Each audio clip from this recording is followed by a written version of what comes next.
शिव कथा कर रही, शिव महापुराण की कथा कर रही। ये ब्रजभूमि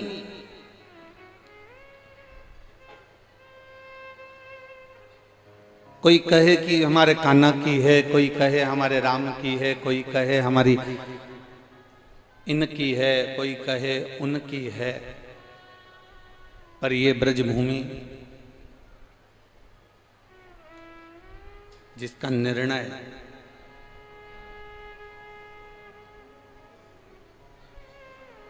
जब भगवान गौलक धाम में विराजमान है,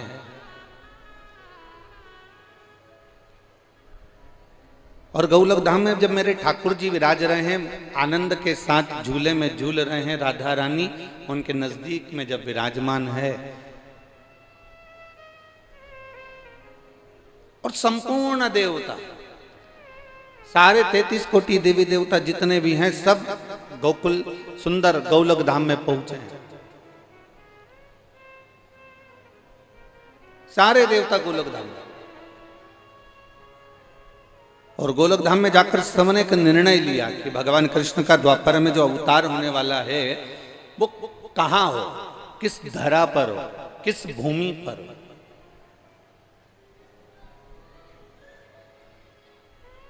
ऐसी पवित्र भूमि का निर्णय किया जाए पहले कि भगवान जहां आए। देखो बड़े बड़े मॉल बन गए हैं मथुरा में, और यहां से भी जाओगे ना तो आगरा के बीच में एक से बढ़कर एक मॉल बने हैं। पर जितने भी मॉल बने हैं ना, खरीदारी के लिए बने हैं, उसमें कपड़ा मिल सकता है, सोना चांदी मिल सकता है, किराने का सामान मिल सकता है, बेडशीट मिल सकती है। दुनिया की सारी सामग्री आपको बड़े से बड़े मॉल में प्राप्त हो सकती है। आप यहां से जाएंगे, आप पहुंचेंगे आगरा, आप पहुंचेंगे ग्वालियर, आप पहुंचेंगे झांसी, आप पहुंचेंगे जहां आपकी मर्जी हो, दिल्ली तक यहां से चले जाओ तो मॉल मिलेंगे, यहां से चले जाओ तो मॉल मिलेंगे। ये कथा तो सुंदर दिल्ली और मथुरा के इस हाईवे पर हो रही है, पर आप जरा अंदाजा लगा कर देखिए, दोनों साइड जाकर देखिए बड़े बड़े मॉल मिलेंगे। उन मॉल में सब कुछ मिलता है, सारा सामान मिल जाता है।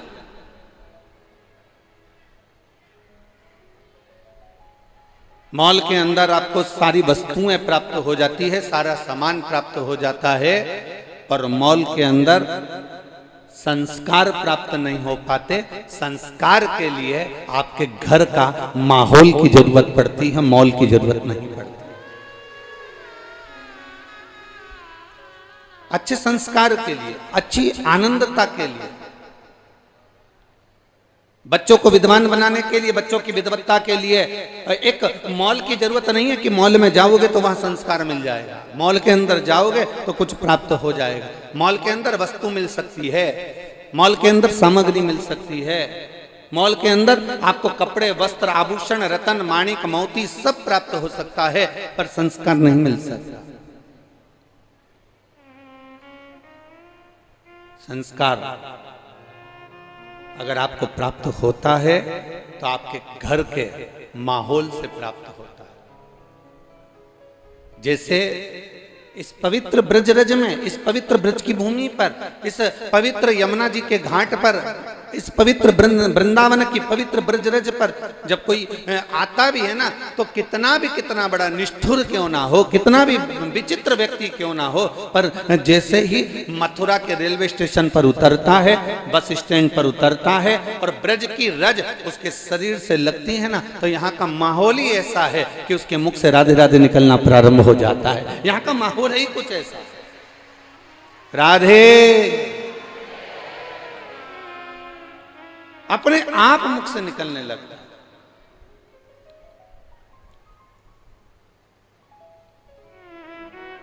अब कोई कहे नहीं साहब, हम राम जी वाले हैं, हम राधा नहीं बोलेंगे। कोई कहे हम कृष्ण, हम ये वाले हैं, हम राधा नहीं बोलेंगे। कोई कहे हम ये वाले हैं, हम राधा नहीं बोलेंगे। मत बोलो, 2-4 दिन जरा वृंदावन में रह लो।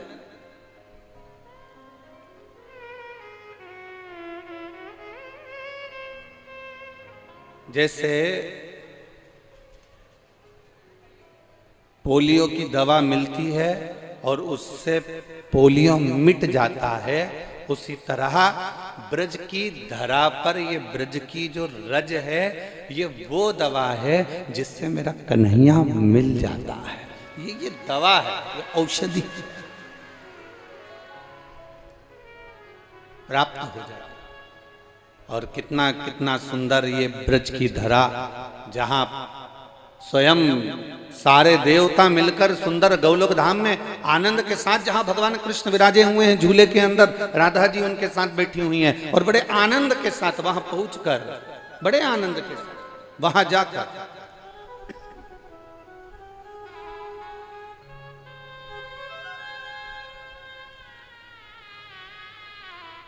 बड़े आनंद के साथ वहां पहुंचकर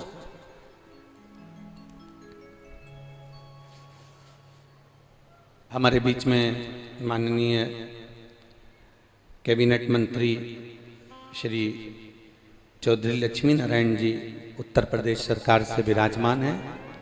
हम निवेदन करेंगे कि वो व्यासपीठ के नज़दीक आवें और माल्यार्पण व्यासपीठ का पूजन अवश्य करें। माननीय कैबिनेट मंत्री चौधरी लक्ष्मी नारायण जी उत्तर प्रदेश सरकार।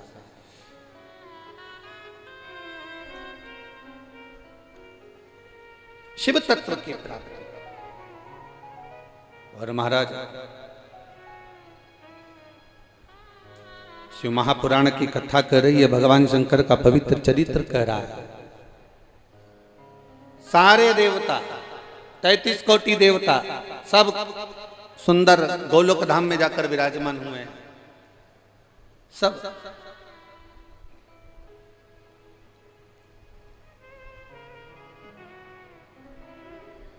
और गोलोक धाम में जाकर जब विराजमान हुए, गोलोक धाम में जाकर जब विराजित हुए, भगवान कृष्ण के स्वरूप को देख रहे हैं। भगवान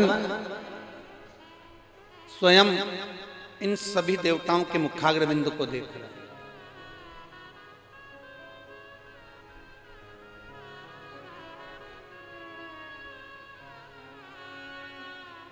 थोड़ी देर तक भगवान कृष्ण ने सारे आए हुए देवी देवताओं का दर्शन किया और देवी देवताओं ने भगवान कृष्ण का दर्शन किया। बहुत बहुत थोड़ा समय उनका दर्शन में निकला।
भगवान कृष्ण स्वयं सभी देवताओं का दर्शन कर रहे हैं और सभी देव देवियां भगवान कृष्ण का दर्शन कर रहे हैं। मेरे ठाकुर जी ने पूछ लिया, गोपेश्वर गोपी शिव महापुराण की कथा ब्रज की रज में चल रही, बड़ा सावधान होकर सुनना।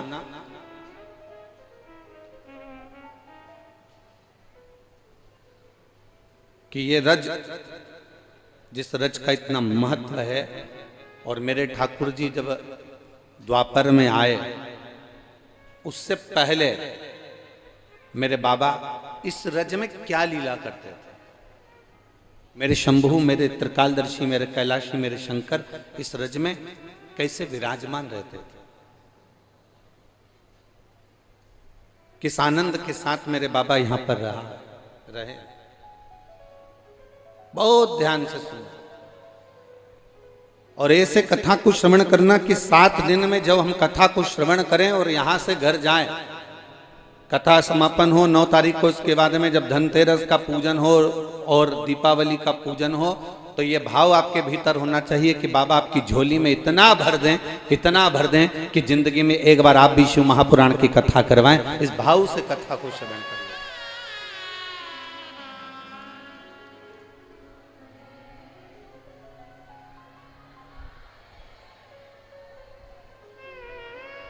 शंभु शरणे पड़ी मांगू घड़ी रे, दुख काटो दया करी ने दर्शन। शंभु शरणे मांगू घड़ी रे, दुख काटो दया करीने दर्शन। सारे देवताओं से भगवान कृष्ण ने पूछ लिया, आप सब यहाँ एकत्रित क्यों हुए हो? महाराज, मृत्यु लोक में बड़ा दुराचार, बड़ा अत्याचार हो रहा है, और आप ने जो वचन दिया है, आपने जो कहा है, आपने जो निर्णय दिया है कि आप पृथ्वी पर आएंगे, मृत्यु लोक में आएंगे, आपको पृथ्वी पर जन्म लेना है, आपको पृथ्वी पर प्रकट होना है, आपको मृत्यु लोक में आना है। अब आपको यदि मृत्यु लोक में आना है तो अपन निर्णय कर लें कि आप आएंगे कहां, आप पहुंचेंगे कहां, किस धरा पर आप अवतरित होंगे। भगवान कृष्ण ने कहा, इसका उत्तर मेरे पास नहीं है, आप जहां निर्णय कर दोगे मैं वहां पहुंच जाऊंगा। परंतु प्रभु, आपका भी तो कुछ इच्छा होगी। जैसे यहाँ पर कई लोग बैठे होंगे, उनकी भी तो इच्छा होती है कि भैया आगे आगे के पंडाल में हम बैठे, फिर अब कई लोगों की इच्छा होती है, नहीं साहब हमें तो कुर्सी मिलना चाहिए, कई लोगों की इच्छा होती है, नहीं साहब हमें तो सोफा मिलना चाहिए, कई लोगों की इच्छा होती है, नहीं साहब हम राइट में बैठे कि लेफ्ट में बैठे। ये तो आपके ऊपर निर्भर करता है कि आपको बैठना कहाँ है।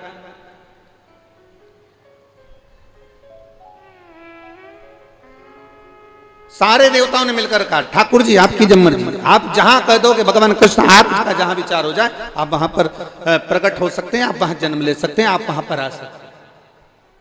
भगवान ने कहा, निर्णय तो मैं नहीं लूंगा, पर मेरे मन की जो दशा है, मेरे मन का जो भाव है, बस इतना सा कहना चाहूंगा कि मैं, भगवान कृष्ण कह रहे हैं, जरा बहुत सावधानी से सुनना। भगवान कृष्ण कहते हैं कि मैं शिव के बिना नहीं रह सकता और शिव मेरे बिना नहीं रह सकते। ऐसी धरा जहां शंकर भी हो और कृष्ण भी हो, ऐसी पवित्र भूमि का निर्णय मैं नहीं ले सकता। इस पवित्र भूमि का निर्णय अगर कोई लेगा, इस पवित्र भूमि का अगर कोई निर्णय ले सकते हैं, तो वो देवाधिदेव महादेव ही बता सकते हैं। आप एक काम करो, सबके सब महादेव के पास में जाओ, आप सब देवाधिदेव महादेव के पास पहुंचो।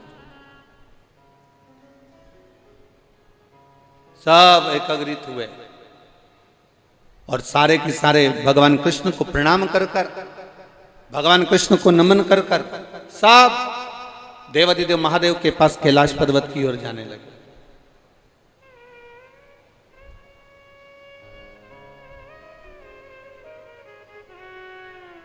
अब जैसे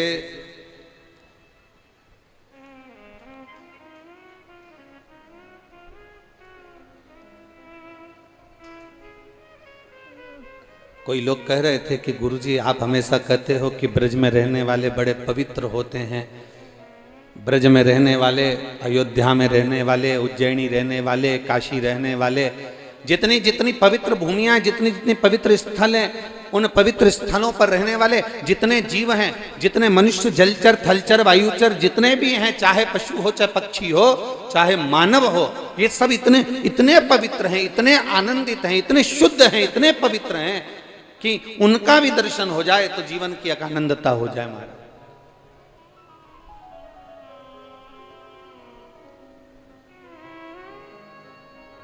एक बात बहुत अच्छे से कहना चाहेंगे आप लोगों को, ब्रजवासी कितने बैठे हैं यहाँ, ब्रज में निवास करने वाले? अरे सभी बैठे हो, रख लो हाथ नीचे रख लो, कोई बात नहीं। बहुत जोरदार, एक बार आपके लिए ही ताली बजा लो, बहुत जोरदार।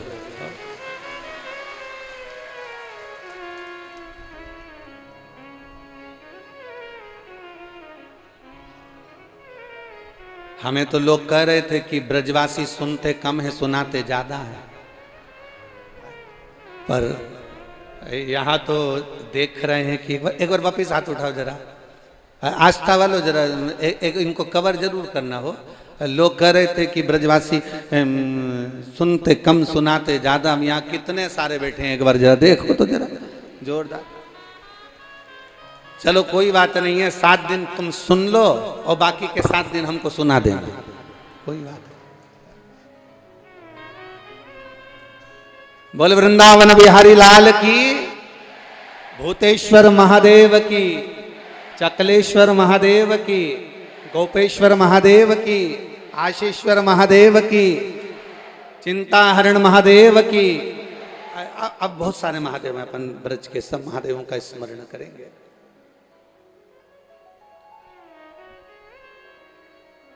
देखिए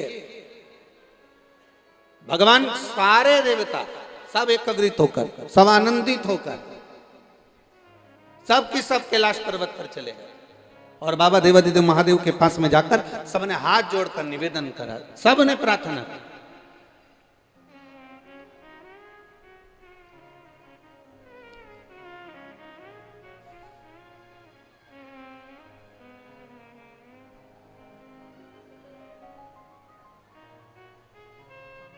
सब निवेदन कर, बाबा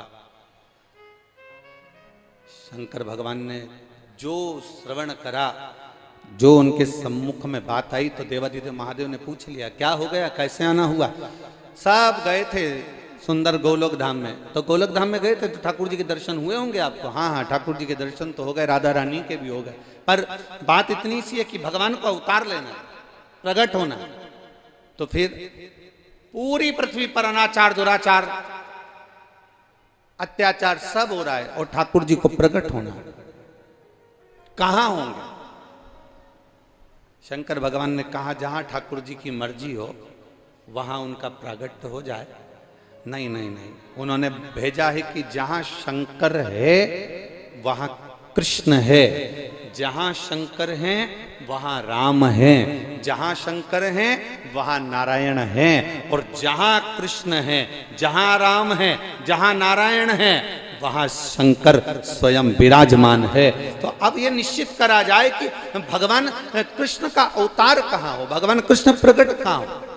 तो इतने में माता पार्वती जी भगवान शिव जी के नजदीक में विराजमान थी और माँ जगत जननी उस समय पर बैठकर दोनों संवादों को सुन रही थी, भोलेनाथ के और सारे देवताओं के। तो माँ जगत जननी जगदम्बा माता पार्वती जी के मुख से उसी समय निकल गया। तो उन्होंने माँ जगत जननी पार्वती जी ने कहा, प्रभु केवल एक स्थल ऐसा है जो मुझे अति प्रिय है। भगवान शिव ने पूछा वो कौन सा?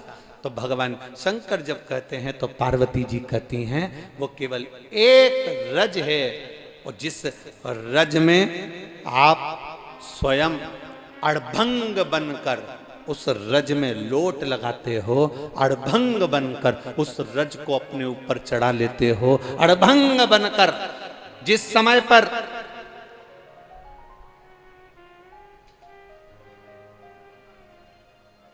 भस्मासुर को भस्म नहीं मिलती थी आपको चढ़ाने के लिए, तो जो रज वो लेकर आता था, वो रज की धरा, वो पवित्र धरा ब्रज रज की है। महाराज एक निवेदन आप कह दो द्वारकानाथ से, आप कह दो भगवान कृष्ण से कि इस ब्रज की रज में अगर वो आए तो शंकर यहाँ पर हमेशा उनके स्वागत के लिए विराजमान रहेंगे। और इस ब्रज रज में भगवान कृष्ण और शिव दोनों ही विराजमान, दोनों।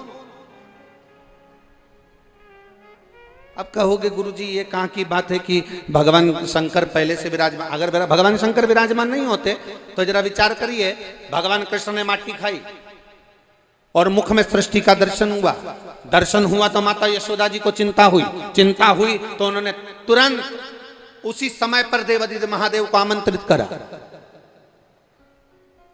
आज जरा सावधानी से सुनना कथा। कई लोग कह रहे थे क्या यशोदा जी एक लोटा पानी चढ़ाती थी? क्या कौशल्या जी एक लोटा जल चढ़ाती थी? क्या दशरथ जी महाराज एक लोटा जल चढ़ाते थे? जरा कथा को सावधानी से सुनना। जब भगवान कृष्ण के मुखाग्रविंद में सृष्टि का दर्शन मेरी मैया यशोदा को होता है, तब यशोदा जी देवादिदेव महादेव को याद कर कर कहती है, बाबा मैं तेरे मंदिर रोज आती हूँ, जल चढ़ाने रोज आती हूँ, मेरे शंभु, मेरे त्रिकालदर्शी, मेरे कैलाशी, मेरे अविनाशी, आप कहाँ हो? उसी समय पर देवादिदेव महादेव प्रकट हो जाते हैं और मथुरा में आज भी चिंता हरण देवादिदेव महादेव विराजमान है। आज भी मथुरा की रज में आज भी चिंता हरण महादेव विराजमान है। जहां मथुरा की इस पवित्र भूमि पर चिंता को हरने के लिए चिंता हरण महादेव वहां निवास करते हैं, क्योंकि यशोदा जी के सम्मुख में भगवान कृष्ण के लिए स्वयं शिव प्रकट हुए। और भगवान शंकर ने पूछा, यशोदा रानी से तुम क्यों चिंता करती हो, क्या हो गया ऐसा? यशोदा क्यों चिंता करती? यशोदा जी बोली, पहले तो ये बताओ कि मेरी चिंता तो आप मिटा दोगे वो तो जानती हूं, परंतु मैंने तो केवल आपको पुकारा, आवाज लगाई और आप तुरंत प्रकट हो गए। इसके प्रकट होने का कारण क्या है?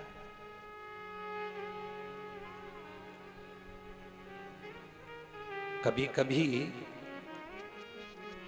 एकदम आपने अपने बेटे से कहा, सुन बेटा ये काम कर ले, तेरे को ये फल जाएगा, ये प्रॉपर्टी खरीद ले तुझे ये फल जाएगी, तो ये कार्य कर ले तुझे ये फल जाएगा। कभी कभी आप अपने बेटे से, अपने बच्चों से कहते हो और वो काम सफल हो जाता है, वो फल जाता है। कभी कभी यशोदा जी ने जैसे ही भगवान को पुकारा और भगवान देवादिदेव महादेव प्रकट हो गए, तो यशोदा जी के मन में, अभी इससे पहले जो कथा हुई उस कथा में वर्णन करा था कि शिव के भक्त 3 बार रोते हैं। इस कथा के प्रथम में, इस कथा के पहले वाली जो कथा रही उसमें हमने वर्णन करा, नागपुर की कथा में शंकर भगवान के भक्त 3 बार रोते हैं। पहला, भगवान को पुकारते हैं तब रोते, दूसरा भगवान नहीं आते तब रोते, और तीसरा भगवान आ जाते तब रोते।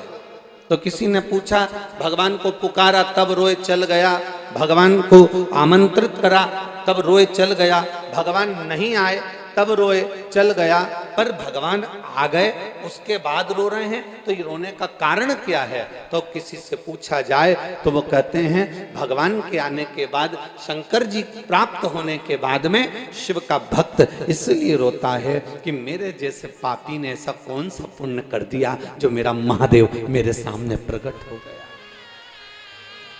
मेरा महादेव मेरे सामने। कुछ हमारी जिंदगी के जो पुण्य होते हैं, हमारे जीवन के जो अच्छे कर्म होते हैं, हमारे जीवन के जो अच्छे क्रम होते हैं, जब प्रबल होते हैं तब जाकर कुछ अच्छा होता है। कोसी वालों, ये कथा मथुरा में भी हो सकती थी, ये कथा गोवर्धन में भी हो सकती थी, ये कथा वृंदावन में भी हो सकती थी, ये कथा बरसाना में भी हो सकती थी, नंदगांव में भी हो सकती थी, गोकुल में भी हो सकती थी, पर मेरे देवादिदेव महादेव ने कोसी को क्यों चुना?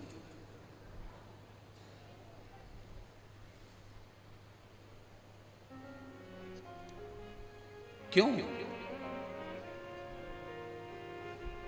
ये इस कोसी को चुनने का कारण क्या था मेरे बाबा को? बहुत अपने मन में भी ये मंथन करिएगा कि कहाँ गुरुजी आप थोड़ा सा और आगे बढ़ जाते ना तो मथुरा में कथा हो जाती, तो स्टेशन से उतरे सीधे मथुरा में बैठ गए कथा सुन। अब हम मथुरा उतरे और मथुरा उतरने के बाद फिर कोसी आए, आपने ये कथा कोसी में दी, आखिर कारण क्या है?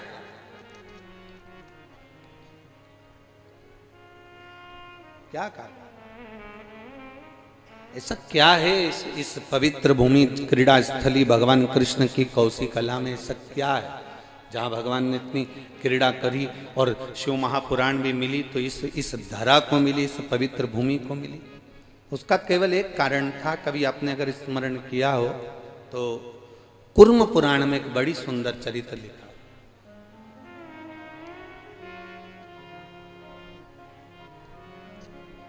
बड़ा सुंदर चरित्र। एक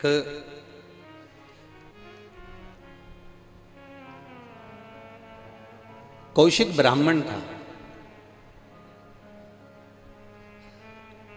अगर आपसे भी पूछे ना कोई अग्रवाल जी की ये कथा कोसी में किससे मिली, तो कोसी की आप स्मरण में जरूर कहना कि मेरा शिव साधारण जगह पर कहीं पहुंचा है तो उसका कुछ ना कुछ कारण है। उस भूमि पर अगर पहुंचा है मेरा देवादिदेव महादेव तो कुछ कारण हो सकता है।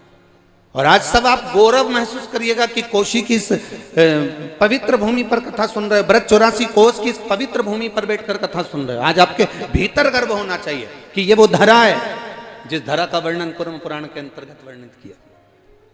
कहा एक कौशिक ब्राह्मण था और वो ब्राह्मण इतना विचित्र था कि उसको क्रोध बहुत आता था, बहुत क्रोध, और इतना चिड़चिड़पन, इतना क्रोध और गलत कार्य करना, गलत विचार रखना, गलत सोच रखना और चिल्ला चोट करना, ये वो कौशिक ब्राह्मण जो था उसको बड़ा क्रोध भरा हुआ था। अब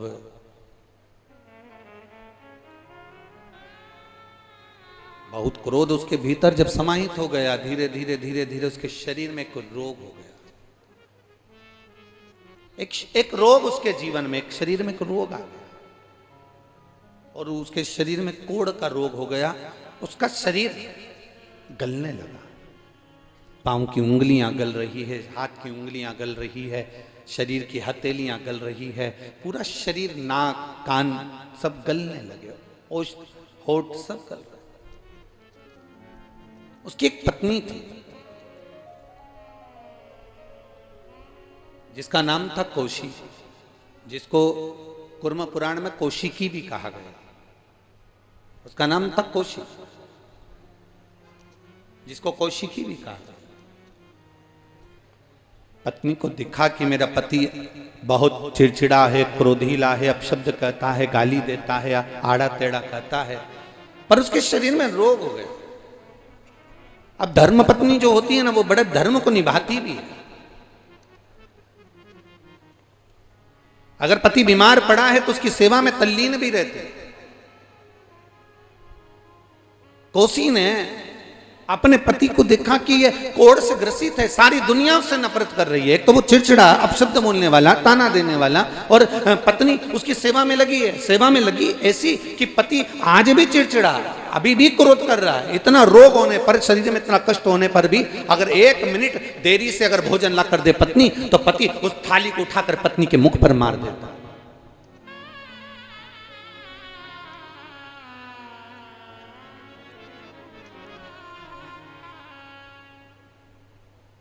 एक जरा सी देरी कर दी पत्नी ने तो पति ने क्रोध में आकर उसको मार दिया। अभी करवा चौथ गई है, आप लोगों ने सोशल मीडिया पर देखा होगा, यूट्यूब फेसबुक पर आपने सर्च करा होगा, इंस्टाग्राम पर देखा होगा। कई लोगों ने अपनी अपनी रीलें बनाई है, कई बेटे रील बना रहे हैं, कई लड़के रील बना रहे हैं, कई लड़कियां रील बना रही है, कई पति पत्नी रील बना रहे हैं। और उसमें एक बहुत विचित्र विचित्र चीजें दिखाई कि पति का आरती पत्नी उतार रही है, और पति अगर जरा सा भी कुछ गलत कर रहा है तो पत्नी उसके चेहरे पर थप्पड़ मार रही है। यह क्या सीख देना चाह रहे हो आप में से किसी ना किसी ने तो रील देखी होगी ना? जिनने देखी जरा हाथ उठाना। हाँ उठाओ हाथ, देखी कि नहीं देखी? देखिए ना, कई लोगों ने ऐसी रीलें बना बना कर डाली है। पति अगर कुछ गड़बड़ करा, पत्नी ने आरती करते करते उसके चेहरे पर थप्पड़ मार दिया। पति ने कुछ गड़बड़ करा, पत्नी ने उसके चेहरे पर उसको झाड़ू से उठाकर, डंडे से उठाकर मार दिया। क्या सीख दे रहे हो आप? और इंस्टाग्राम देखने वाले, फेसबुक देखने वाले, यूट्यूब देखने वाले बड़े प्रसन्न हो रहे हैं, पलंग पर सो कर देख रहे हैं, विचार करते करते सोफे पर पड़े पड़े मुस्कुरा रहे हैं कि उसने अपने पति को मार दिया, उसने ये गलत कर दिया। कई चीजों में, कहीं मदिरा का नशा, दारू का नशा, बोतल पीते हुए, और वो अपनी पत्नी के पास आ गया और उसकी आरती उतारी जा रही है, और फिर पत्नी उस पति को मार रही है। ये क्या चरित्र दिखा रहे हो?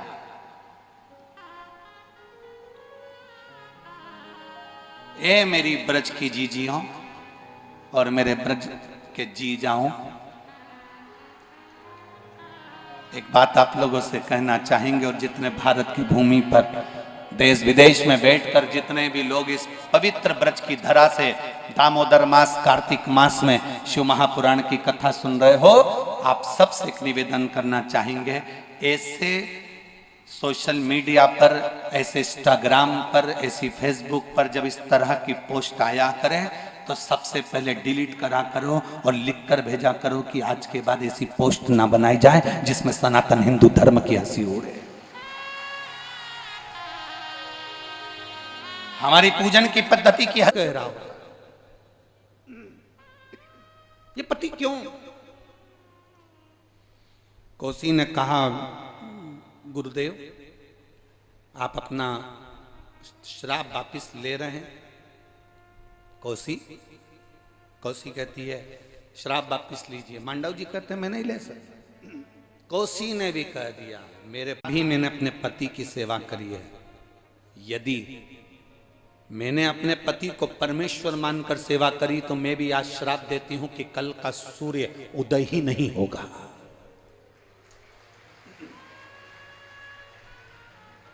सूर्य उदय पर मेरा पति मरना है ना, तो सूर्य उदय ही नहीं होने दूंगी। मांडव ऋषि हंसने लगे। मांडव ऋषि के चेहरे पर मुस्कुराहट आ गई, हंसे, और हंसते हुए मांडव बाबा ने कहा गजब गजब, जिसका पति अपशब्द कहता हो, ताना देता हो, गाली देता हो, बर्तन फेंक कर मारता हो, जूता फेंक कर मारता हो, तो पत्नी के मन में कभी तो जिंदगी में गलत भाव आया होगा अपने पति के प्रति, तो तेरे कहने से कुछ नहीं होने वाला। ठीक है, कोसी ने अपने पति को, ब्राह्मण को लेकर चल दी, एक वृक्ष के नीचे बैठ गई। दूसरा दिन सूर्य उदय ही नहीं हुआ, तीसरा दिन सूर्य उदय ही नहीं हुआ, चौथा दिन सूर्य उदय ही नहीं हुआ। देवता हाहाकार मच गई देवलोक में, सूर्य क्यों नहीं उग रहा? सारे देवता सूर्य भगवान के पास पहुंच गए। नारायण नारायण, सूर्य नारायण। सूर्य नारायण ने पूछा क्या है, तुम प्रकट क्यों नहीं हो रहे, उदय क्यों नहीं हो रहे? भगवान के कहां से उदय हूं? वो कोसी है ना, उसने अपने पति के चक्कर में मुझे श्राप दे दिया कि अगर तू उगा तो सोच लेना वहीं आऊंगी। ऊपर श्राप दिया, नहीं उग सकता।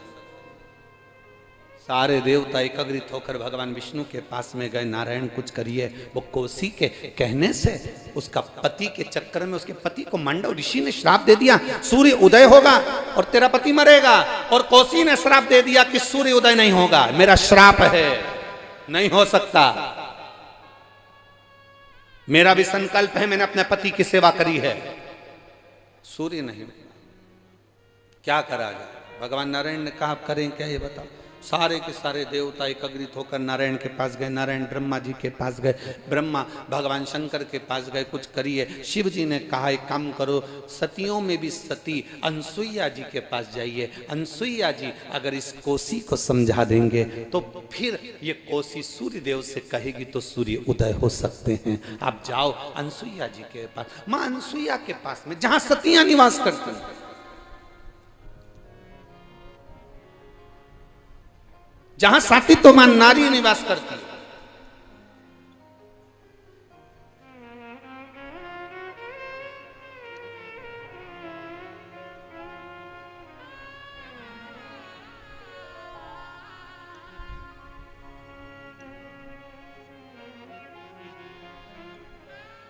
सतियों के उस झुंड में अनसुईया जी बैठी हुई थी।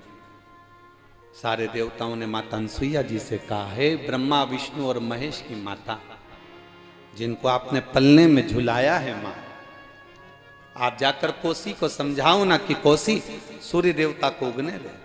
अनसुईया जी कोसी के पास पहुंचती हैं। अनसुईया जी ने कोसी से कहा, कोसी तो पतिव्रता धर्म का पालन करने वाली पवित्र नारी है, तू मेरे लोक में, सात्वित्व लोक में निवास करेगी, अनसुईया के इस धाम में आएगी, पर तू सूर्य को क्यों नहीं कहती कि तू प्रकट हो जा, उसको उदय होने दो ना। कोसी कहती है अगर वो उग गया तो मेरा पति चला जाएगा, इसलिए सूर्य को उदय नहीं होने दूंगी, मैं उगने नहीं दूंगी। अनसुईया जी ने कहा, मांडव बाबा का श्राप है, श्राप निष्फल नहीं हो सकता, तो तुरंत कोसी ने कह दिया, जब मांडव ऋषि अपने श्राप को वापस नहीं ले सकते तो मैं भी अपने श्राप को वापस नहीं ले सकती। समझाया, अनसुईया जी ने खूब समझाया, मानती नहीं है कौसी, नहीं मानी। अनसुईया जी वापस गई। भगवान नारायण ने पूछा, माँ आप पूछ के आई हो? माँ कहने लगी, हाँ मैंने पूछा, पर कौसी मानने को तैयार नहीं है। सारे देवताओं ने मिलकर तभी माता अनसुईया जी से कहा, आप मांडव ऋषि के पास जाकर कहिए। मांडव बाबा के पास में जाकर निवेदन करा, मांडव बाबा आप अपने श्राप को वापस लीजिए। मांडव ऋषि ने श्राप को वापस लिया, पर श्राप वापस लेने के बाद भी कोसी ने सूर्य देवता से ये नहीं कहा कि तू उदय हो जा।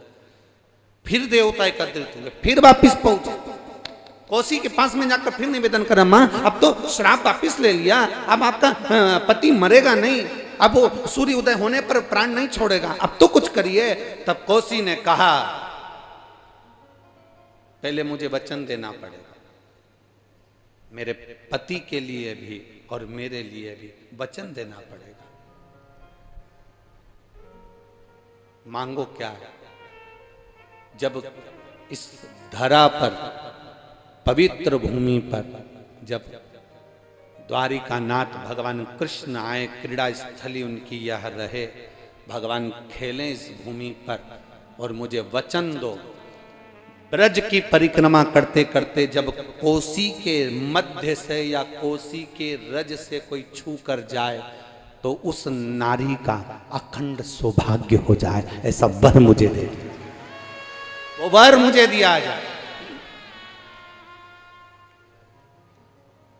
हम तो धन्यवाद देंगे अग्रवाल जी, सुभाष जी आपको, सौरभ जी आपको, कि आपने इस कथा को कहीं दूसरी जगह लेकर नहीं गए, इस कथा को कोसी में कराया। इसलिए साधुवाद है कि इतनी माताओं का अखंड सौभाग्य का भाव इस सुंदर दामोदर मास में, कार्तिक महीने में कथा श्रवण करने का फल मिले। वचन दे दिया मेरे भगवान, वचन।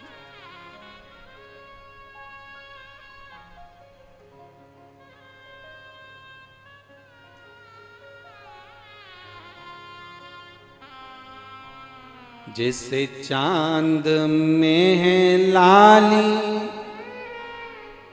मेरे घर में रहे उजियाली। जैसे चांद में है लाली, मेरे घर में रहे उजियाली। है ज्योत माता मेरा चूड़ा अमर करो ना। हे ज्योत माता मेरा चूड़ा अमर करो। कोसी की पवित्र धारा भगवान स्वयं कह रहे हैं, स्वयं मेरे बाबा स्वयं कह रहे हैं, पार्वती जी कह रही है कि इस ब्रज रज में मेरे कृष्ण आए, मना नहीं, जिस रज पर आप स्वयं विराजमान, स्वयं। एक नारी का जीवन माना, कई कई पति आप शब्द कर देते हैं, गालियां दे देते हैं, आड़ा टेढ़ा कर देते हैं, ताने दे देते हैं, कोई शब्दों का बाण छोड़ देता है, कोई अपशब्द कर देता है, कोई गाली दे देता है। हम कहेंगे पतियों से भी, अपने घर की अर्धांगिनी की, अपनी पत्नी का सम्मान करना सीखो। और पत्नियों से विशेष निवेदन रहेगा, वो चोटी वाली बाई की फिल्म देखी हो तो देखिए, भला है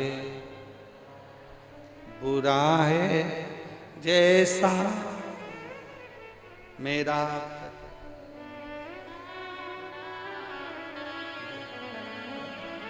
अगर तुम लोगों ने स्मरण किया हो, देखा हो, तो उसमें वो कहती जैसा भी है मेरा। मुख से एक शब्द ना निकले उसके लिए, आड़ा टेढ़ा ना निकले उसके लिए। और मेरी जीजियों और मेरे जीजाओं, एक बात अपने भीतर उतार कर रखी है कि आप ब्रज की रज में रह रहे हो, प्रयास करना कि इस रज में वही जन्म लेता है, इस रज में वही आता है जिसको मेरे भगवान ने पूरी तरह से धोकर बर्तन को साफ करा हो, वही बर्तन स्टैंड पर रखाता है,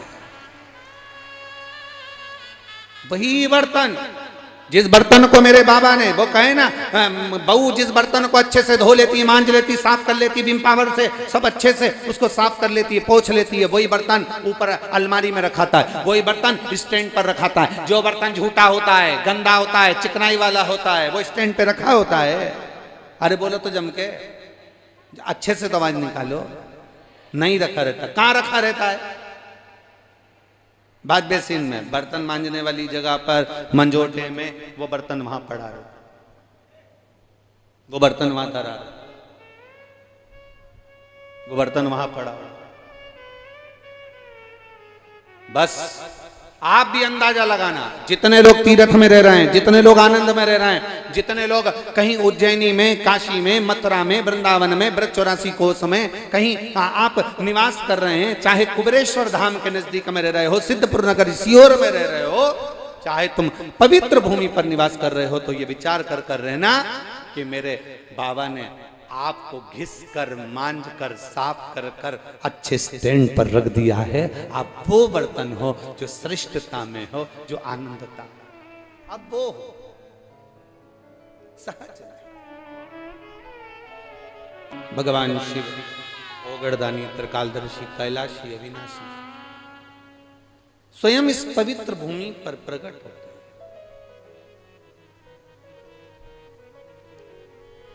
भजन करने का कोई स्थान निश्चित नहीं होता, पुण्य करने का कोई दिन निश्चित नहीं होता। उसी तरह भगवान शंकर के मंदिर में जाने का भी कोई दिन निश्चित नहीं होता, कोई दिन निश्चित। आप जिस भाव से जैसे श्रवण करना चाहें, जिस भाव से बाबा के दरवाजे पर पहुंचकर पंडाल में जहां जगह मिल जाए, ग्राउंड में जहां लोग बैठे, बार बार कितना, कई जगह तो टेंट भी नहीं लगा, तो भी मेरे भोलेनाथ ने बड़ी कृपा करी है। उनको मालूम है पहले दिन है और पब्लिक ज्यादा आ जाएगी, धूप लगेगी, तो बाबा ने सुबह से सूर्य को अपने ढक कर रखा है, आपकी छाया बनाकर रखी है, आज निकलने ही नहीं दिया। जैसे वो कोसी थी ना, तो कोसी कला की कथा आज भी डरता है। वो कोसी का नाम सुनते से डरता है, वो उसने उगने नहीं दिया था, इसलिए कथा में उगा ही नहीं, ढका हुआ आज भी। और हमारे वो सारथी जी है ना, वो मुकेश जी, जो हमारे को गिरिराज जी की दर्शन परिक्रमा करा के लाए, तो वो कह रहे थे आज तो गुरु जी समझ में नहीं आया, कल तो खूब तो धूप थी। हमारे अग्रवाल जी बोल रहे थे बहुत तेज गर्मी पड़ रही थी, आज तो समझ में नहीं आ रहा ये गया का। तो कोसी नाम सुन के ही उसने कहा दादा अपने को कुछ नहीं छेड़ना, कोसी वाले बहुत तेज हो। वो माता जी ने ऐसा उपद्रव मचाया कि उगने ही नहीं दिया। इसलिए भजन में जो रम गया, स्थान नित्य नहीं है, निश्चित नहीं है, दिन निश्चित नहीं है। आप जब चाहें तब बाबा। एक पत्र आया, पत्र तो बहुत सारे भेजे आप लोगों ने, अभी तो हम पढ़ ही नहीं पा रहे, इतने तो रखे हैं, 2-4 पढ़े हैं। देखिए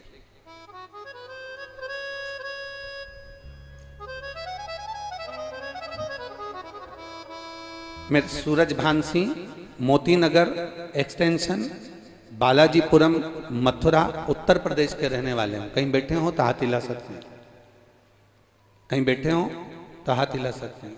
पीछे हाँ, दोनों हाथ हिला दो एक बार जी,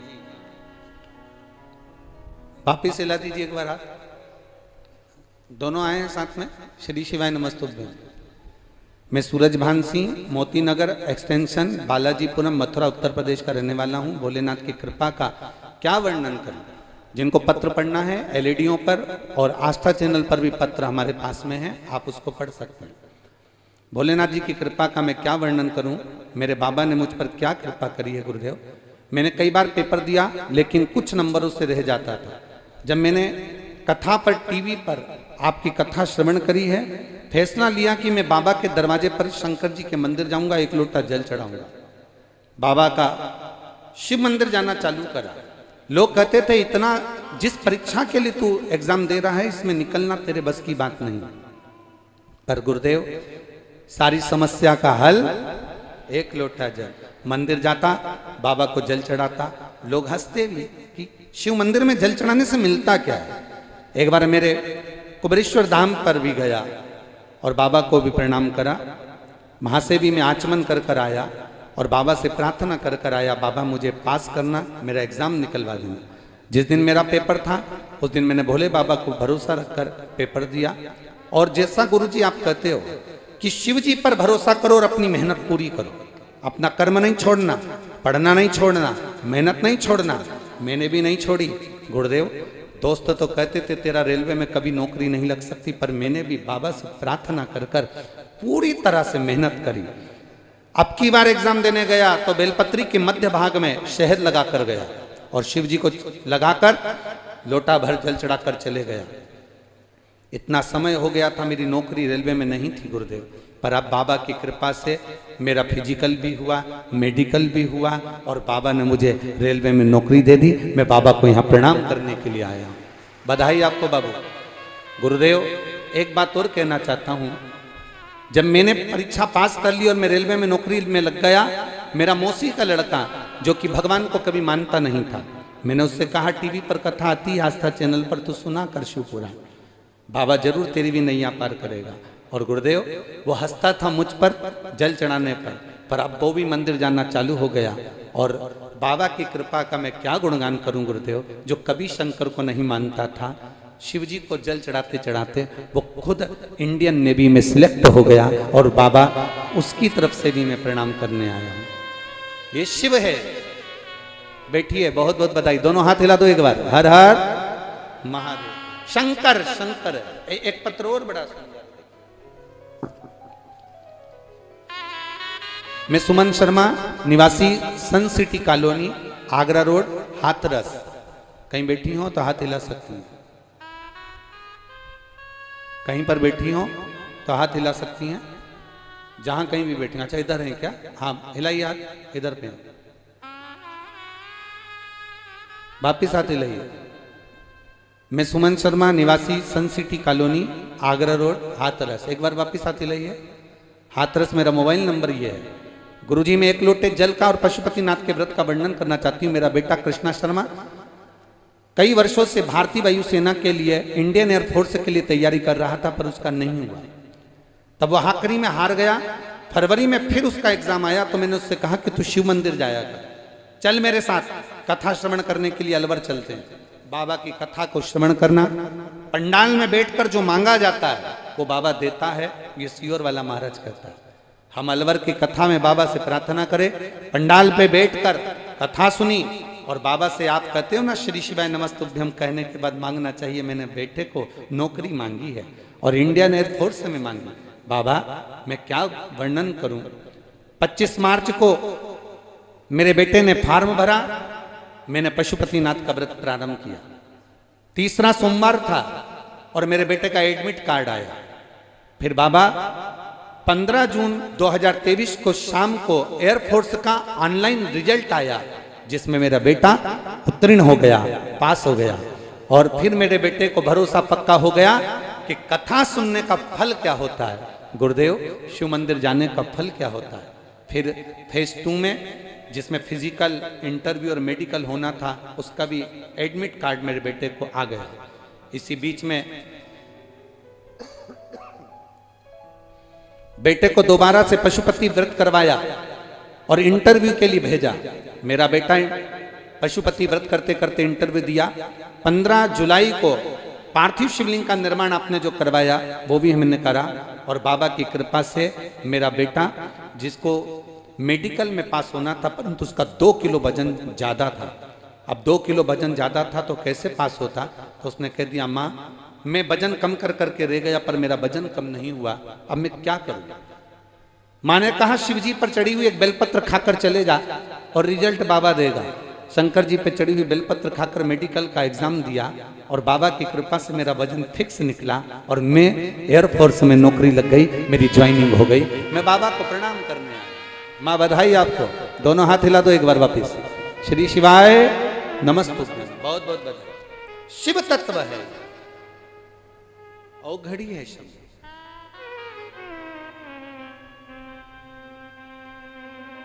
खाली न जाता कोई, आप भी बोलिए साथ में, दर से तुम्हारे खाली न जाता कोई, दर से तुम्हारे में भी बड़ी बाहर अपने हृदय से लगा लो, गिरा जा रहा हूँ, उठा लो, भोले अपने दर से अब तो न टालो, गिरी जा रही हूँ, उठा लो। शिव कृपा करते होती जरूर है।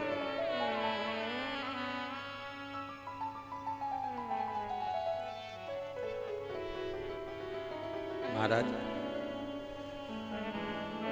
सहजता नहीं है शिव की कथा में।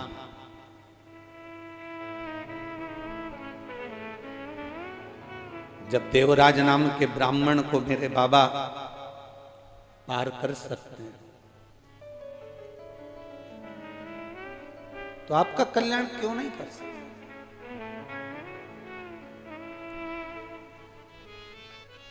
जितने लोग ब्रज की धरा पर भगवान कृष्ण का भजन करने आते हैं, हम उनसे कहेंगे जिंदगी में एक बार देवी भागवत, शिव पुराण, स्कंद पुराण, कुर्म पुराण, नर्मदा पुराण, लिंग पुराण पढ़कर देखना कि ब्रज की रज में आप आए हो।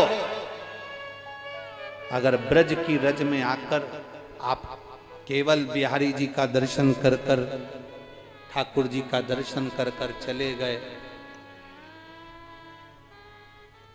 फिर आए, फिर दर्शन कर कर चले गए, और जिंदगी में एक बार भी ब्रज की रज में आने के बाद किसी शंकर के मंदिर में भूतेश्वर, गोपेश्वर, अश्वेश्वर ऐसे शिव मंदिर 12 ज्योतिर्लिंग के रूप में स्वयं इस ब्रज की धरा पर अलग अलग शिवालय बने हुए हैं।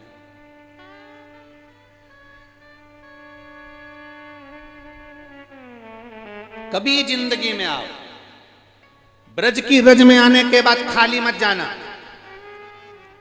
एक लोटा जल, ब्रज की रज में जो महादेव विराजमान है, कहीं शंकर का मंदिर हो पूरी ब्रज की रज में, कहीं शिवालय हो ब्रज की रज में, एक लोटा जल भरकर शंकर जी को चढ़ाकर और मेरे बिहारी जी को प्रणाम कर कर जाना।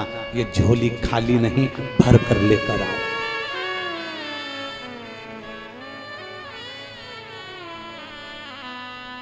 जैसे तिरुपति जाने वाले कपिलेश्वर महादेव का दर्शन कर कर अगर नहीं आए, मेरा वेंकटेश बाबा, मेरा तिरुपति का बालाजी उसकी झोली में नहीं देता जब तक वो कपिलेश्वर का दर्शन नहीं कर लेता। नाथ द्वारा जाने वाले श्रीनाथ जी का दर्शन कर कर आते हैं, श्री जी बाबा का दर्शन करने आते हैं, जब तक वो एक लिंग जी का दर्शन नहीं कर लेते तब तक मेरा नाथ द्वारा वाला श्री जी बाबा भी नहीं देता। उसी तरह जो ब्रज की रज में आते हैं और इस रज में जो शिवालय हैं, इस रज में जो शंकर के मंदिर हैं, इस रज में जो शंकर का स्वरूप मेरा बाबा ओ घड़दानी तब साधना में लीन है, उस पर एक लोटा जल नहीं चढ़ाते तो मेरे बांके बिहारी भी उसकी झोली में नहीं देते। ये दोनों आप आए हो ब्रज की रज में, कितना कितना देवराज नाम का ब्राह्मण जो कि चोरी करता, धन लेकर आता, चोरी का धन लेकर आने के बाद भी उसके जब प्राण छूटे तो बेलपत्री के वृक्ष के नीचे छूटे।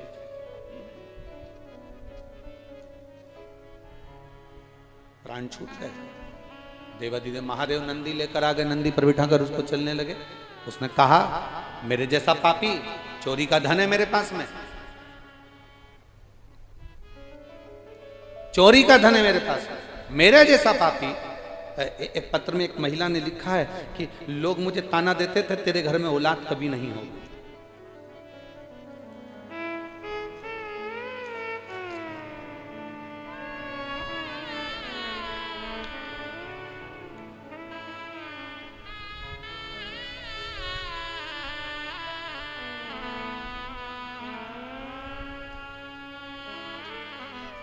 गुरुदेव, जो बच्चे होते थे मेरे सब गर्भ में मर जाते थे, एक भी बच्चा जन्म नहीं लिया। सुशील कुमार दिल्ली भजनपुरा से हूं, कहीं बैठे हो तो हाथ हिला सकते हैं। सुशील कुमार दिल्ली भजनपुरा, कहीं बैठे हो तो हाथ हिला सकते हैं। भजनपुरा से, दिल्ली से। गुरुदेव, कई साल शादी के हो गए, संतान की प्राप्ति नहीं थी। बच्चे गर्भ में शांत हो जाते थे, बच्चे पूरे नहीं होते थे। सभी लोग बहुत अपशब्द कहते थे, ताना देते थे। तब मेरे किसी परिचित ने कहा कि तुम एक काम करो, शंकर के मंदिर में जाया करो, एक लोटा जल चढ़ाया करो और सफेद आंकड़े की जड़ का प्रयोग करो। मैं दूसरे के बच्चों को देखती थी ना गुरुदेव, तो बाबा से प्रार्थना करती थी, मेरे घर में संतान कब होगी, इतने साल निकल गए, औलाद नहीं है, मेरी झोली खाली की खाली है गुरुदेव। मेरी मम्मी ने फिर मुझे कहा कि तू एक बार सफेद आंकड़े की जड़ का प्रयोग कर, पशुपतिनाथ का व्रत कर। डॉक्टरों ने तो कह दिया था कि तुम्हारे गर्भ में कुछ ऐसा है जिसके कारण बस बच्चा पूरा जन्म कभी जिंदगी भर नहीं लेगा, और वो बच्चा तुम जन्म भी देना चाहोगी तो वो मर ही जाएगा। और ऐसा हुआ गुरुदेव, कई बार बच्चा गर्भ में ही मर गया। कहीं बैठे हो तो हाथ हिला सकते हैं। गुरुदेव, मैं बाबा का क्या गुणगान करूं। पशुपतिनाथ का व्रत चालू करा और बाबा से प्रार्थना करी। 4 अप्रैल 2023 को बाबा की कृपा से, जिन डॉक्टरों ने कहा था कि तुम्हारे यहाँ संतान का सुख नहीं होगा, लोग ताने देते थे, बाबा की कृपा से मुझे 4 अप्रैल 2023 को पुत्र रत्न की प्राप्ति हुई है। मैं बाबा की कथा यहाँ प्रणाम करने के लिए आई हूँ। कहीं बैठे हो तो हाथ हिला सकते हैं। ये शिव है, ओ घड़ी शंभो, तेरी कृपा बिना न हिले एक भी अणु, लेते हैं श्वास तेरी कृपा से। बखान क्या करूं मैं राखों के ढेर का, चपटी खजाना कुबेरा। हे गंगाधार मुक्ति द्वार ओंकार भोले ओंकार आयो शरण तेरा शंभो। शिव कथा कर रहे। देवराज को नहीं मालूम कि मुझे कैलाश धाम क्यों मिल गया, फिर भी देवराज ने नंदी पर चढ़कर जब देवराज जा रहा था, नंदी पर बैठकर जब देवराज चल रहा था, नंदी पर चढ़कर जब देवराज जा रहा था, तब शिव जी से पूछ लिया, बाबा मैंने कोई पुण्य नहीं करा, मैंने कोई सत्कर्म नहीं करा, मैंने तो चोरी करी है, गलत बुद्धि, गलत विचार, गलत दृष्टि मेरे अंदर थी, मैं गलत कार्य करता था बाबा। बाबा इसके बाद भी मेरे जैसे पापी को आप कैलाश धाम ले जा रहे हो, आप मेरे जैसे पापी को कैलाश लेकर जा रहे हो बाबा। बाबा ऐसा मैंने पुण्य क्या कर दिया, ऐसा मैंने पुण्य करा क्या। शिव कथा कहती है, बाबा देवाधिदेव महादेव का संवाद करा। भगवान शंकर कहते हैं ये तेरा पुण्य तो केवल इतना सा है कि जब तेरे शरीर में बुखार आया, ताप पड़ा, तेरे शरीर में जब कष्ट होने लगा तो तू शिव मंदिर में जाकर छुप गया। चोरी का धन तेरे पास में था और तू शंकर जी के मंदिर में जाकर छुपा। वहां शिव महापुराण की कथा चल रही थी, शिव महापुराण की कथा चल रही थी और ब्राह्मण देवता थोड़ी थोड़ी देर में चिल्ला रहे थे, हर हर महादेव। तेरे शरीर में जब कष्ट हो रहा था तो तुझसे कथा में मन नहीं लगाता, पर तू शिव मंदिर पहुंचा, भले चोरी का धन लेकर पहुंचा, भले बीमार अवस्था में पहुंचा, भले बेकार अवस्था में पहुंचा, पर पहुंचा।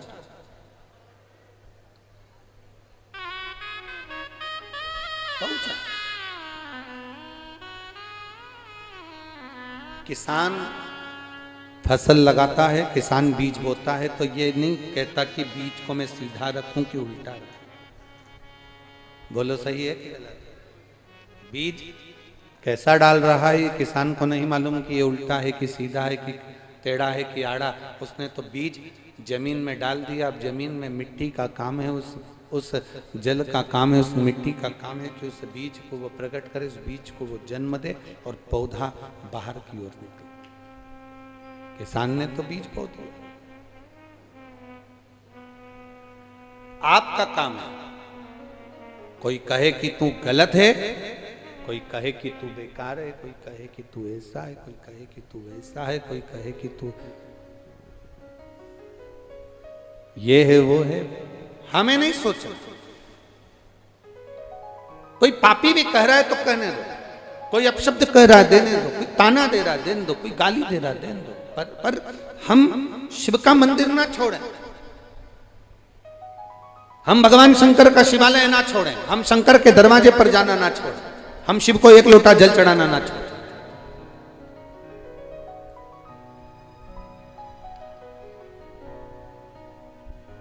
कई लोग कहते हैं, पूछते भी हैं, गुरुजी आप कहते हो कि शंकर देता बहुत है।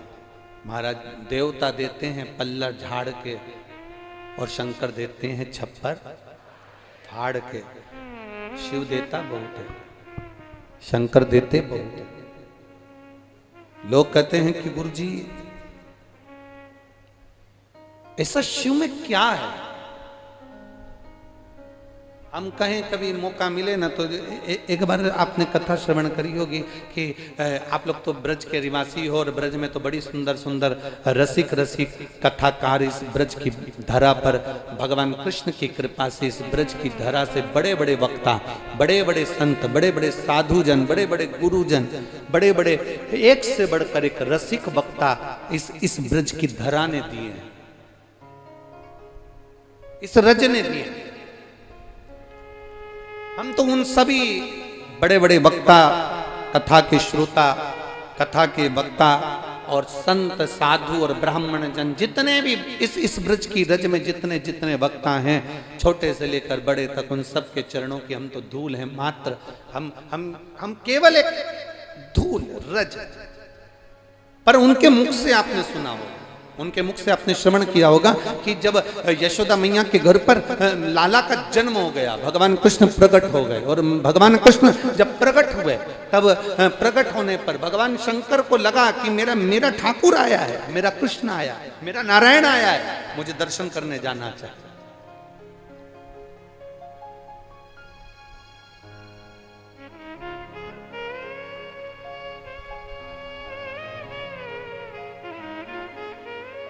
दुनिया का केवल एक मंदिर ऐसा था, दुनिया का केवल एक शिवालय, भारत की भूमि पर केवल एक शिवालय ऐसा है जहां ना तो पार्वती जी थी, ना गणेश जी थे, ना नंदी थे, ना कार्तिकेय थे। भारत की भूमि पर केवल एक शिवालय, वो ब्रज की रज में आशीश्वर महादेव नंदगांव के पास में थे। केवल ब्रज की रज में पूरी भारत की भूमि में एक महादेव, ब्रज 84 कोस में नंदगांव, नंदी पर्वत के पास में 1.5 किलोमीटर दूरी पर आशीश्वर कुंड के पास में आशीश्वर महादेव। केवल दुनिया का एक शिवालय, केवल दुनिया का एक शिव मंदिर, केवल एक दुनिया का अकेला शिवालय जहां ना पार्वती थी, ना नंदी थे, ना गणेश जी थे, ना कार्तिकेय थे, वो अकेले शिव, अकेले।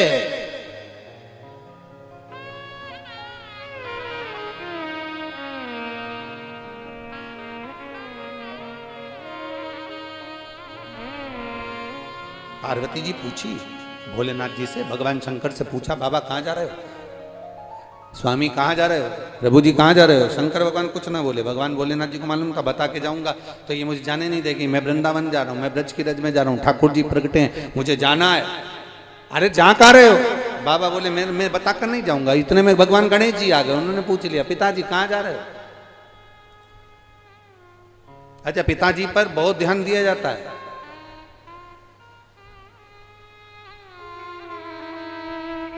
बहुत अंतर है हमारा।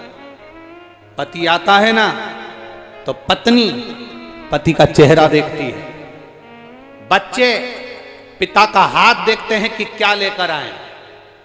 केवल दुनिया में एक मां ऐसी होती है जो ना चेहरा देखती है बेटे का, ना हाथ देखती है, उसका पेट देखती है, मेरे बेटे ने कुछ खाया कि नहीं खाया।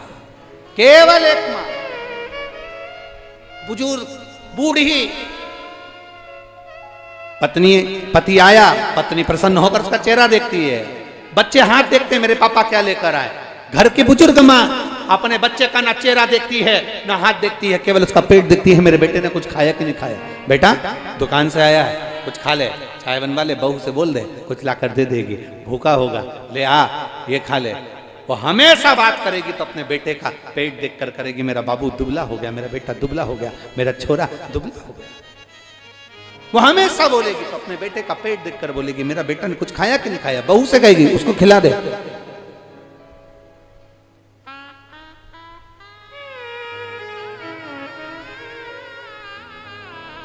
महाराज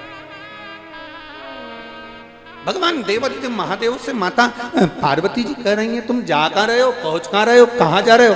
शिव जी कहते हैं मैं बता नहीं सकता। गणेश जी ने पूछा, कार्तिकेय जी ने पूछा, नहीं बोले। अकेले भोलेनाथ चल दिए। पार्वती जी ने ध्यान लगाकर देखा कहाँ जा रहे हैं जरा। अब ध्यान लगाकर पार्वती जी बैठी थी तो उन्होंने देखा शंकर जी थोड़ी दूर तक तो दिखे मुझे कि कहाँ गए, पर फिर बाद में नहीं दिखे तो उन्होंने तुरंत पहुंच गई ब्रह्मा जी के। पार्वती जी ने ब्रह्मा जी से पूछा मेरे स्वामी आए क्या? ब्रह्मा जी बोले नहीं माता, वो तो यहाँ पहुंचे ही नहीं। ब्रह्मा जी के यहाँ से भगवान नारायण के पास पहुंची, मेरे स्वामी आए क्या? नारायण बोले माता वो तो हमको दिखे ही नहीं। इंद्र कहते हमें मालूम ही नहीं है।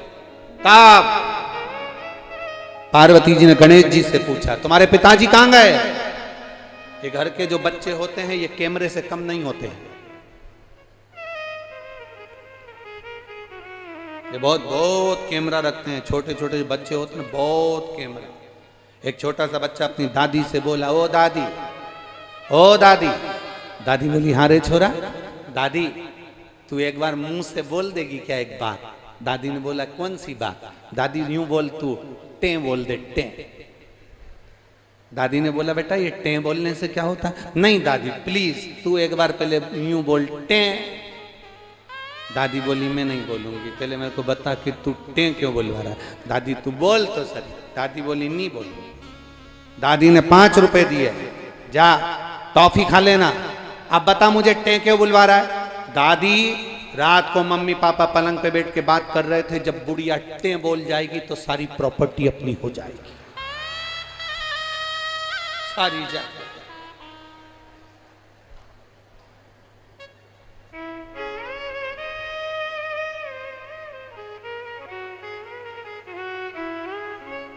टे तो बोलना ही मती।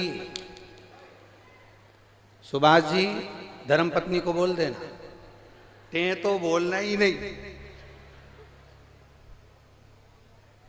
तुम्हारे पोता पोती कितनी बोले पर अपने को नहीं बोलना। अब बच्चे तो बच्चे। पार्वती जी ने गणेश जी से पूछा पिताजी कहाँ गए? माँ ब्रज की रज में भगवान कृष्ण का प्रागट्य हुआ है, पिताजी दर्शन करने के लिए गए नंदगांव। अच्छा हाँ। पार्वती जी ने कहा मेरे स्वामी आज पहली बार जिंदगी में मुझे छोड़कर गए। 33 कोटि देवता में केवल एक देवाधिदेव महादेव ऐसे हैं जो प्रतिदिन अपनी धर्म पत्नी को प्रदोष काल में, प्रदोष समय में, शाम के समय प्रतिदिन घुमाने ले जाते, प्रतिदिन। और इनको देख देख कर लक्ष्मी जी को भी थोड़ा सा वो लगता है, सरस्वती जी को भी लगता है। एक बार तो लक्ष्मी जी ने भगवान विष्णु से भी कह दिया था क्या है प्रभु देखो उनको शाम होती नहीं, गाड़ी उठाई नहीं, पार्वती को बिठाए, नंदी पे बैठे, दोनों चल दिए।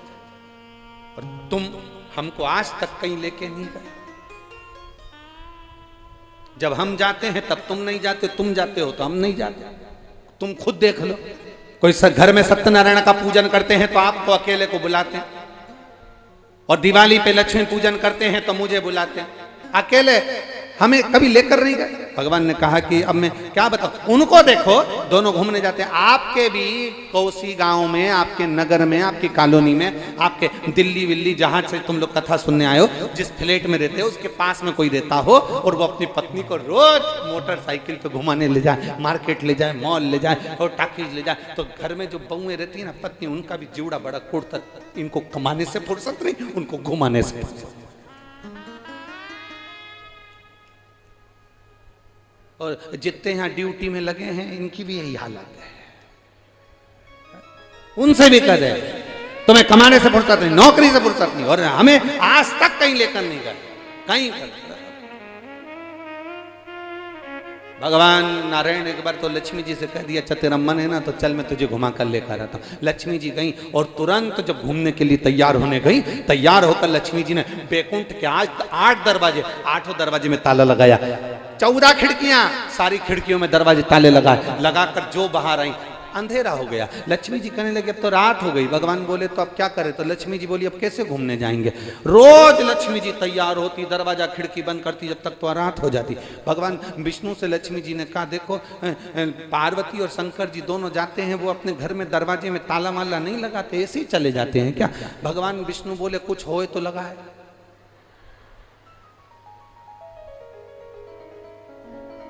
तो उनके घर में कुछ नहीं है। इतने में भगवान नारायण बोले थोड़ा बहुत होगा भी। जब वो जाते हैं घूमने तो अपने गले में से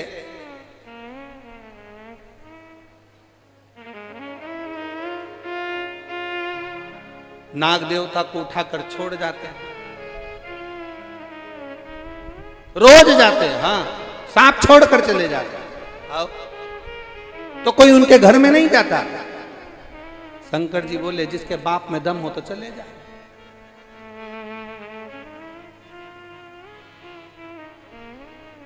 जिस कमरे में से सांप निकल जाता है 8-10 दिन तक तो जरा सा अगर किसी का कपड़ा भी पांव पे आ जाए तो चिल्ला जाता।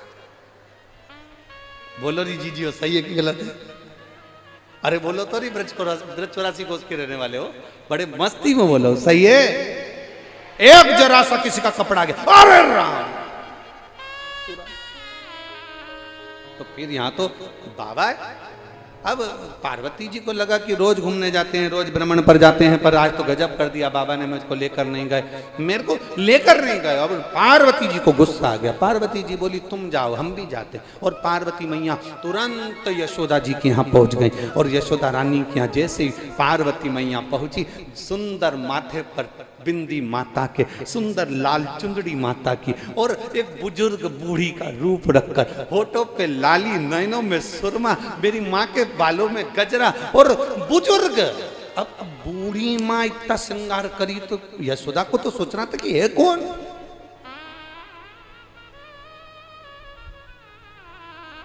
श्रृंगार कर कर पार्वती जी पहुंच गई यशोदा जी के। यशोदा जी ने दरवाजा बजाया। दरवाजा बजाते सी यशोदा जी ने पूछा तुम कौन। पार्वती जी मौली में ब्रज की गोपी हूं, मैं तो यहाँ से निकल रही थी तो तुमको कुछ सीख देने के लिए आई हूँ। क्या सीख देना है? यशोदा याद करो तुम्हारे बेटे के पीछे पूतना पड़ी थी, तृणावत पड़ा था, अघासुर बकासुर पड़े थे।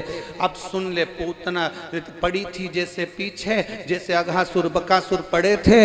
इतने में यशोदा जी के कानों में ले जाकर तुरंत पार्वती जी ने कह दिया मैंने सुना है इस नगर में, इस गांव में एक बाबा आया है, भयंकर रूप वाला है, कुछ भी हो जाए उसको अपने बेटे का दर्शन मत कराना, कुछ भी हो जाए। यशोदा जी ने तुरंत, और बहुत ध्यान देना महाराज, जहर 2 तरह का जहर होता है। एक जहर मुख में जाता है तो केवल एक व्यक्ति मरता है, और एक जहर कान में जाता है तो पूरा घर मर जाता है। चुगली, निंदा, बुराई, ये जहर जब कान में गया तो पूरा घर बर्बाद। किसी से कह दो तुम्हारी बहू बेकार, सास के कान में थोड़ा सा जहर डाल दो, तुम्हारी बहू ने ये किया, तुम्हारे बेटे ने वो करा, पूरा घर अस्त व्यस्त हो जाएगा। एक बहू के कान में कह दो तुम्हारी सास तो ऐसी है, तुम्हारे ससुर तो ऐसे हैं, तुम्हारे ननन तो ऐसी, तुम्हारे नंदोई तो ऐसे। वो कान में जो जहर गया, मुख में जहर जाएगा तो अकेला मरेगा, कान में जहर गया तो बहुत सारे मरते हैं, एक साथ पूरा परिवार चले जाता है। टूट गया परिवार, अस्त व्यस्त हो गया। यशोदा जी के कान में जहर घोल दिया, कह दिया कोई बूढ़ा व्यक्ति आए दर्शन मत कराना। यशोदा जी ने दरवाजे पर द्वारपालों से कह दिया दरवाजा लगा दो, ताला लगा दो, कोई भी आए आने मत देना। अब बाबा तो बाबा थे, चल दिए भोलेनाथ अड़भंगे।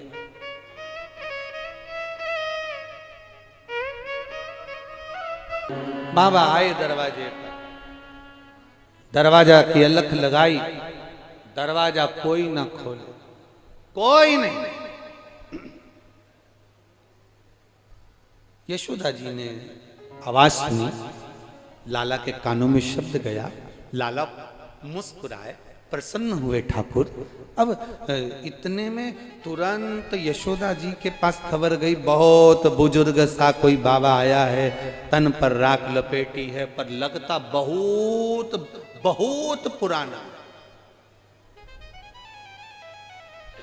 एक पेड़ की उम्र होती है, व्यक्ति की उम्र होती है, मनुष्य की उम्र होती है, जलचर थलचर की उम्र होती है, मंदिर की उम्र होती है, पत्थर की उम्र होती है, लकड़ी की उम्र होती है, जल की उम्र होती है, सबकी उम्र होती है, सारे देव की उम्र है। पर किसी पुराण में यह नहीं लिखा कि शंकर जी की उम्र कितनी। सारे देवताओं की उम्र का वर्णन लिखा, ब्रह्मा जी इतने, नारायण ऐसे, इंद्र ऐसे, वायुदेव, जलदेव, गरुण देव, वरुण देव, ये सब का वर्णन आया, पर भगवान शंकर का कहीं वर्णन नहीं आया कि शंकर जी की उम्र कितनी है। तो यशोदा जी के पास खबर गई कोई बुजुर्ग आया है, बड़ा बड़ा तेजवान है। यशोदा जी ने तुरंत कहा मैं अपने बेटे को यहाँ क्या करूँ उसके पास में जाकर। यशोदा जी का जाओ तो सर। यशोदा जी ने दरवाजा खोला, पूछा क्या बात है बाबा। बाबा बोले तुम्हारे लाला का नाम सुना है, दर्शन करने आया हूँ। इतने में तो यशोदा जी बस मन में कहा कितना सुंदर बाबा है, राख लपेटा, इसके चेहरे पर कितना चमक है, बस मन कर गया। ठीक है बाबा अभी लाई। अंदर गई यशोदा जी, लाला को उठाया, लेकर चली। इतने में पार्वती जी बीच में जूड़ा ऊड़ा बांधी, सुरमा लगाई, सामने खड़ी हो गई। यशोदा रानी तुम्हें मैंने बताया था एक बुजुर्ग बाबा आया है, भयंकर है वो। यशोदा जी के भयंकर तो नहीं है पर सुंदर बहुत है, बूढ़ा भी बहुत है, मेरे बेटे को आशीर्वाद देकर जाएगा। पार्वती जी ने कहा हमें क्या जाता है, ले जाओ, बाद में तुम्हारे साथ कुछ हो तो हमसे मत कहना। इतने में यशोदा जी बोली अरे एक बार तू तो देख कर आ। पार्वती जी ने कहा अब भी आती हूं देख कर। और जो पार्वती जी गईं और ऊपर छज्जे में पार्वती, नीचे भोले बाबा। पार्वती जी ने जो झांका, शंकर जी ने डमरू खड़काया, जो ऊपर देखा, देखते सी शंकर जी मन में सोचे ये कहां से पहुंच गई।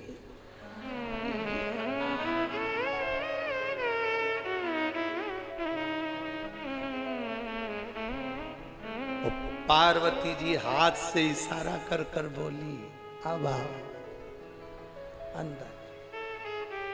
शंकर जी समझ गए ये आ गई तो अब दर्शन वर्शन तो मिलना नहीं। फिर भी शंकर जी ने आवाज लगाई, अलग जगाया, मां दर्शन कराओ। पार्वती जी नीचे आके बोली बिल्कुल मत कराना, यही है वो, ये तेरे बेटे का काल है। अब इसको क्या मालूम कि ये महाकाल है, ये तेरे बेटे का काल है। अब पार्वती जी ने कह दिया, अब तो पार्वती जी का मन क्षुब्ध हो गया, अब कुछ भी हो जाए बेटे को नहीं दूंगी। अब भगवान को लेकर अंदर आ गई।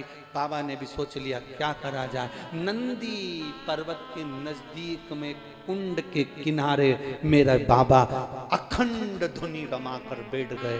बैठ तो गए, ये जैसे जैसे धुनी तपे वैसे वैसे कन्हैया चिल्ला चिल्ला कर बिलक बिलक कर रोए, बिलक बिलक। आशा लगाकर भोलेनाथ जी बैठे थे।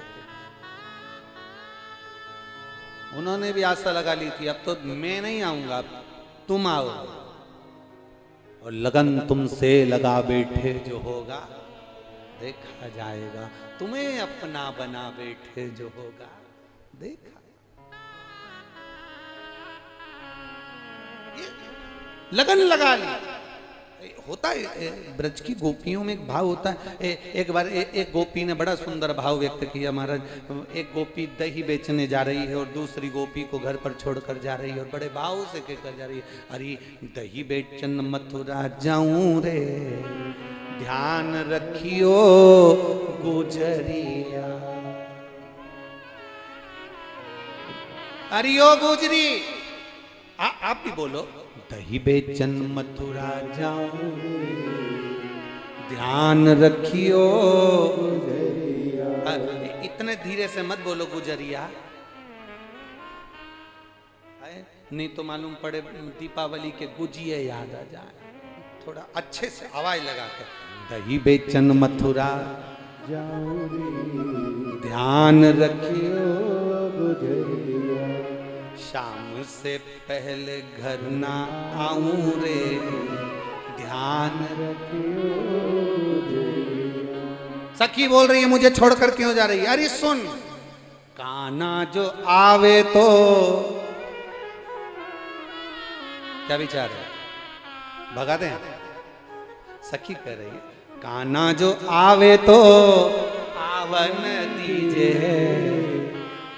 सखी ने कहा चोटा घर में आए और तू के आने दो तो चोर सामान ले जाएगा तो कुछ तो कह, सुन तो सरी, काना जो आवे तो आवन दीजिए, पर सखी चढ़ने ना दीजिए अटरिया, ध्यान रखियो। अरे सखी मेरी छत टूटी हुई है, कन्हैया आएगा छत पे चढ़ गया गिर जाएगा, उसके पांव में चोट लग जाएगी ना। तो सखी बोल रही है उसके लिए मुझे छोड़ के जा रही है। अरे सुन तो, काना जो आवे तो आवन दीजिए, पर चढ़ने ना दीजे अटरिया, ध्यान रखियो। और सुन सखी, अरे माखन जो खावे तो, अरे कोसी वालों अब एक लाइन तुम्हारी तब से चाहिए, खाने दे कि नहीं खाने दे? पक्का? बस तो फिर, माखन जो खावे तो खावन दीजे। तो सखी बोल रही है जब आएगा खाएगा तो मुझे क्यों छोड़ के जा रही है? तो उसने कहा तोड़ने ना दीजे मटकिया, ध्यान रखियो। और तीसरी बात, पूरे ब्रज का आनंद, काना जो जावे तो, ये ब्रज की गली से जब गया तो लोग आज तक रोते, काना जो जावे तो जावन्ना। सखी कह रही है वो तो अपने पिता की नहीं सुने, मैया की नहीं सुने, तो हमारी कखात सुने। उसको मना करो इधर मत जा तो उधर ही जाता है, वो हमारी सुनता ही नहीं है, तो फिर करें क्या? कैसे मानेगा वो? काना जो जावे तो जावन्ना, और नहीं सुनेगा तो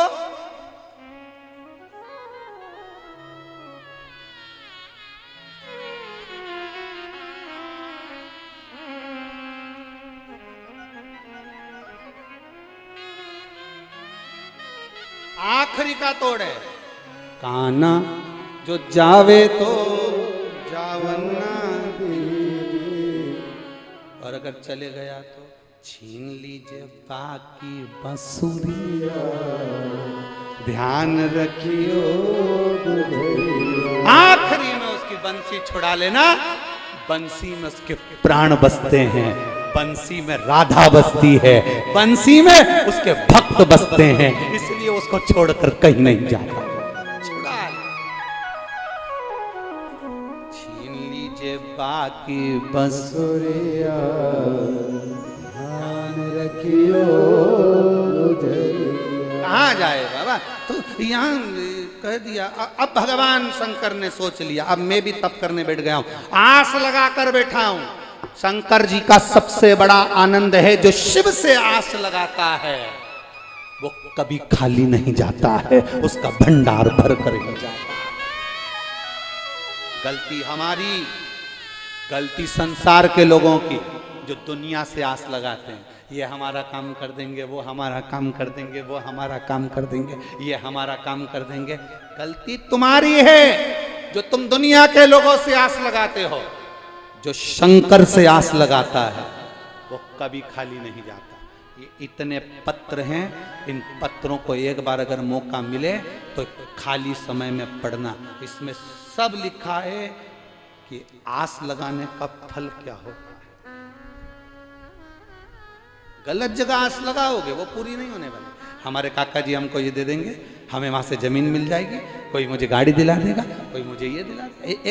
एक बात आप लोगों को पहले कथा में कही थी। एक छोटा सा लड़का गाड़ी देख रहा था, 4 व्हीलर गाड़ी बड़े अच्छे से देख रहा था। 4 व्हीलर गाड़ी को देखा तो गाड़ी का जो मालिक था उसने उसको कहा, आओ तुम्हें घुमा के लाता हूँ। उसने गाड़ी में उसको बिठा लिया, गाड़ी में बिठाया, बड़ा खुश हो रहा था छोटा सा बच्चा। गाड़ी के मालिक ने कहा, तुम सोच रहे होगे इतनी सुंदर गाड़ी है। हाँ, तो उस गाड़ी के मालिक ने कहा, मेरे भाई ने मुझे गिफ्ट करी है, मेरे भाई ने मुझे गिफ्ट दी। अब तुम सोच रहे होगे कि मुझे मेरे भाई ने गिफ्ट करी, तुम्हारे पास भी ऐसी गाड़ी होना थी, तुम्हें भी कोई गिफ्ट करता। उस बच्चे ने कहा, नहीं, मैं ये नहीं सोच रहा, मैं ये सोच रहा हूं,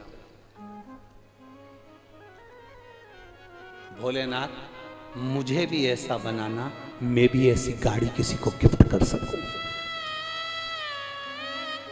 कोई मुझे गिफ्ट करे वो बात नहीं मुझ में, मुझे ऐसा बनाना कि ऐसी गाड़ी मैं भी किसी को गिफ्ट कर सकूं, इतना मेरे बाबा मुझे देना।